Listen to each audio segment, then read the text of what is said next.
এই ভূমিকম্পে যদি 10 লক্ষ মানুষ মারা যায়, তারা আমার আপনার কাছে কি জবাব দেবেন? তারা আল্লাহর কাছে কি জবাব দিবেন? আমার আপনার কথা বাদ দেন, আমার আপনার কাছে জবাবদিহিতা না করলে চলবে, আল্লাহর কাছে তো জবাবদিহিতা করতে হবে। ওনারা কিভাবে জবাবদিহিতা করবেন সেটার?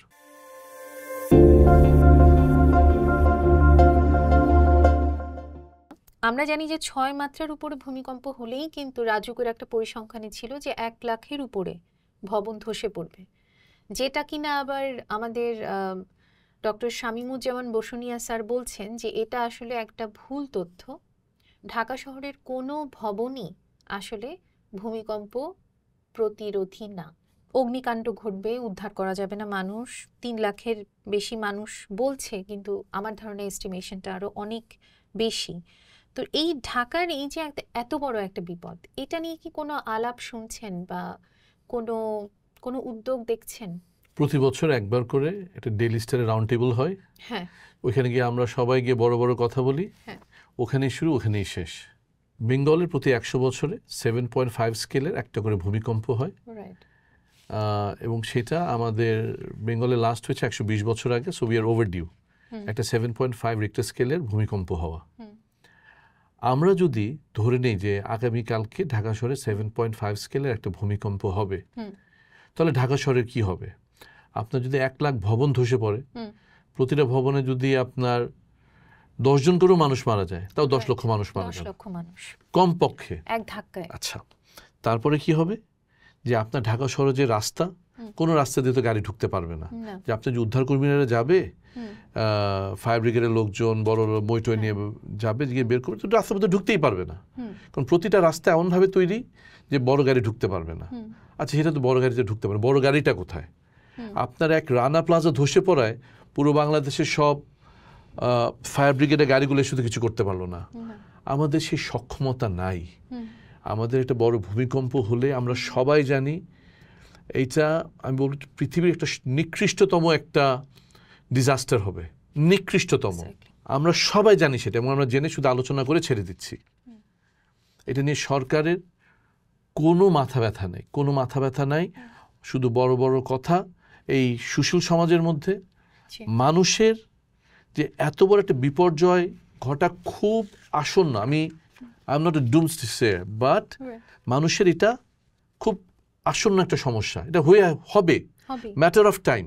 এটা হয়ে আসছে, গত 2000 বছর ধরে এটা হয়ে আসছে, এটা হবে। আমরা এটার জন্য প্রস্তুত না। তাহলে কি করতে হবে? প্রথম কথা হলো যে ঢাকা শহরের একটা বিল্ডিং সেফটি অডিট করতে হবে। এটা কি রাজুক করবে?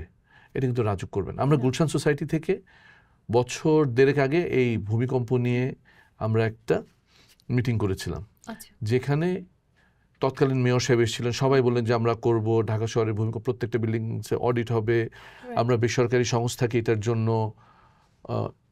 অ্যাপয়েন্টমেন্ট দিব। কিছু কিন্তু হয় নাই, শুধু মুখের কথা।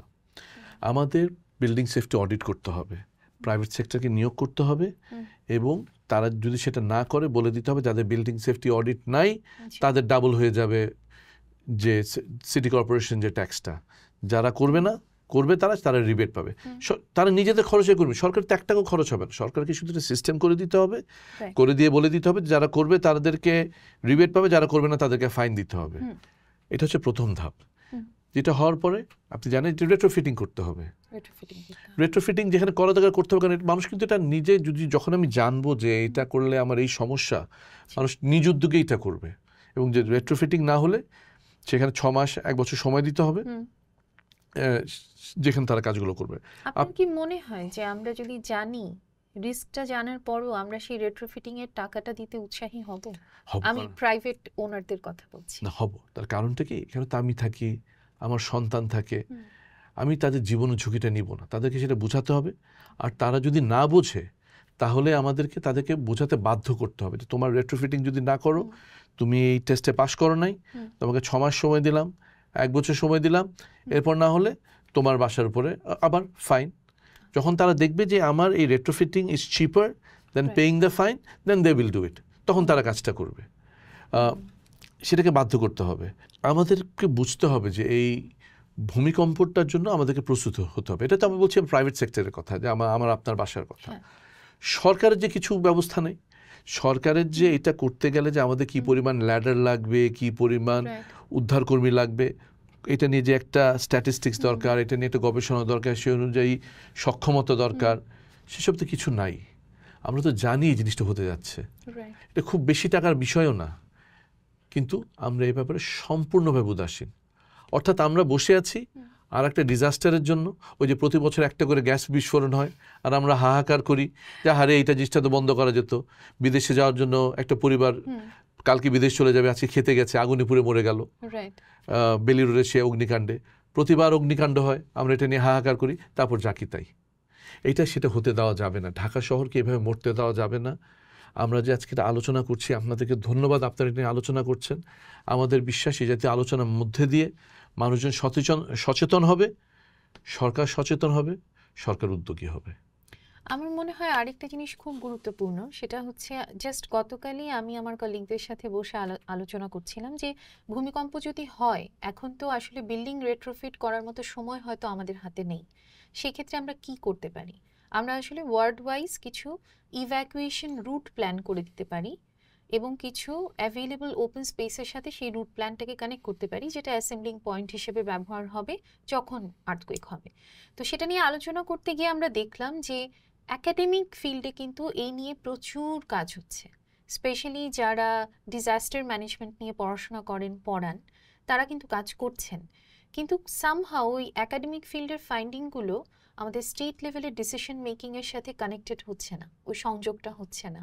তো আমার একটা পার্সোনালি রিকোয়েস্ট থাকবে আপনাদের কাছে যে আপনারা যারা ওই পর্যন্ত পৌঁছাতে পারেন, পলিসি মেকারদের সাথে আলোচনা করতে পারেন, এই একাডেমিক কাজগুলো, রিসার্চগুলোর ফাইন্ডিংগুলো যেন স্টেট লেভেলের ডিসিশন মেকিংয়ের সাথে কোনোভাবে ইন্টিগ্রেটেড হয়। এটা জাস্ট আমার একটা, আমি আপনার সঙ্গে সম্পূর্ণ একমত। এবং আমি আপনাদের পোস্টের কাছে একটা অনুরোধ থাকবে যে আমাদের যিনি এখন দুর্যোগ ব্যবস্থাপনা মন্ত্রণালয়ের যিনি উপদেষ্টা আছে, তাকে একদিন একটু নিয়ে আসেন, তার সঙ্গে আমরা বসি, তার সঙ্গে আমরা আলাপ করি, চমৎকার প্রস্তাব, যে ওনারা কি ভাবছেন। ওনারা তো বোকা মানুষ না, ওনারা তো বুদ্ধিমান মানুষ। ওনাদের সঙ্গে আমাদের পার্থক্য হলো যে ওনাদের হাতে ক্ষমতা আছে, ওনারা একটা সিদ্ধান্ত নিলে সেটা বাস্তবায়ন করতে পারবেন, যেটা আমি আপনি আলোচনা করতে পারবো, বাস্তবায়ন করা আমাদের জন্য কঠিন, কারণ আমাদের হাতে সেই ক্ষমতাটা নাই। ওনাদের হাতে ক্ষমতাটা থাকা সত্ত্বেও ওনারা কেন বাস্তবায়ন করছেন না? ওনাদের কি বাস্তব সমস্যা, এটা আমরা শুনি, জানি, বুঝি। তারপর যদি তাদের সমস্যা থেকে আমরা একসঙ্গে আলোচনা করি, সেটা সমাধান করি। কিন্তু যদি আমরা মনে করি, বা আমার আপনার এখন মনে হচ্ছে ওনারা জেনে শুনে কিছু করছেন না, হ্যাঁ, আমাদের পজিশন থেকে আমাদের তো তাই মনে হয়। জি। এবং এটা যদি কালকে যদি এই ভূমিকম্পে যদি 10 লক্ষ মানুষ মারা যায়, তারা আমার আপনার কাছে কি জবাব দেবেন? তারা আল্লাহর কাছে কি জবাব দিবেন? আমার আপনার কথা বাদ দেন, আমার আপনার কাছে জবাবদিহিতা না করলে চলবে, আল্লাহর কাছে তো জবাবদিহিতা করতে হবে। ওনারা কিভাবে জবাবদিহিতা করবেন সেটার?